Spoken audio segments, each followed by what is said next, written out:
So for my second reflection, which connects to part three, titled How Do I Care for Other People's Children, I've definitely found other scenarios or dilemmas that I can relate to from my fieldwork experiences.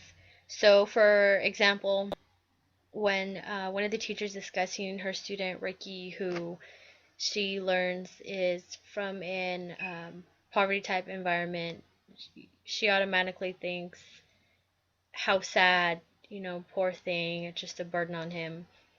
And I mean, I have a tendency to do this. Even at, with my students at Rosemead, definitely it's the first thing that comes to mind when I hear some of their stories. And I mean, you definitely should show students sympathy, but this just leads to stereotyping. I think we really need to go get to know them on a better level. And that's what this teacher says when she goes to visit his home and sees his neighborhood and just, has conversation with his parents. She really gets to see a different side to Ricky and, what his passions are, some strengths, positive attributes that he has and what he can bring to the classroom. It just, showed her a whole different side to him. And I think that's one thing I need to keep in mind moving forward as a teacher.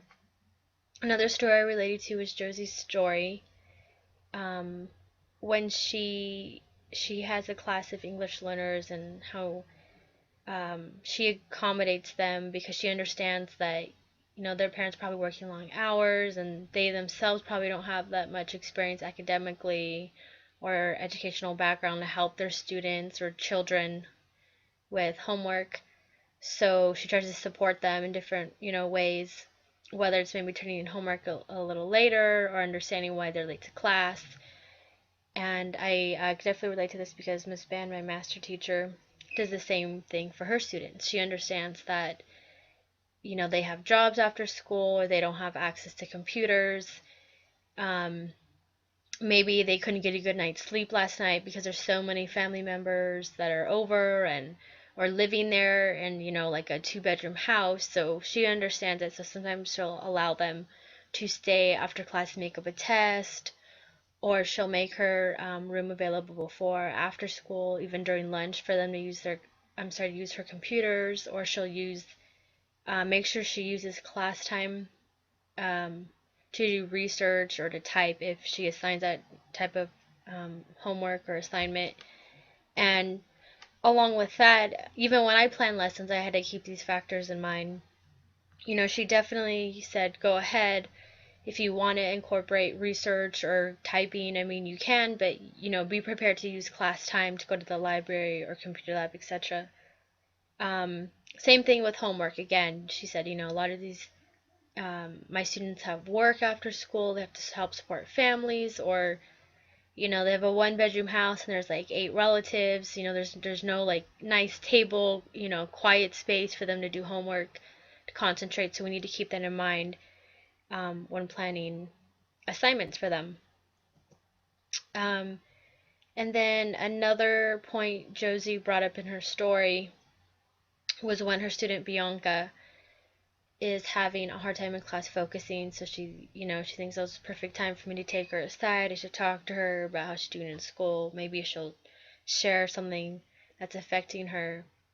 So Bianca opens up, and it ends up that the teacher has to, possibly deal with child abuse report. And then she fears if she reports the abuse for Bianca that her family might be deported because they're legal immigrants. So I thought this is a big eye opener. I need to keep this in mind and prepare myself because this may come up at any time. And, I think the best thing for me to do is to possibly learn some resources, maybe build a rapport with other colleagues to get advice, tips to see what they would do. Um, and just the chapter overall, it really focused on the importance of getting to know your students, that getting to know them will help you teach them successfully, whether it's academically they have, learning disability, or the type of environment they come from, their culture, etc. That's the first step. And in doing that, you really need to build a strong rapport, and that's how you will learn about your students. I felt from my perspective as someone who does field work, it was more challenging because I'm not there with the students from day one, like Ms. Ban is. So by the time I'm in the classroom, 3, 4 months have already passed and she has a pretty good rapport with them. So for me, I don't think it's going to come as easily, but I know in doing that, or from my fieldwork experience, I really do want to focus out in my own classroom. And just from my experience, I definitely learned students just want you to be yourself. I think that's the number one thing all teachers should focus on in trying to build rapport with their students. So as I said, one of my goals is to try to build a strong rapport with my students. My goal each school year is going to be the first couple weeks really focus on a lot of team building exercises, icebreakers, activities. I know just from our own experience at a graduate level, we still are shy and unsure how to interact with each other, and we kind of need that push.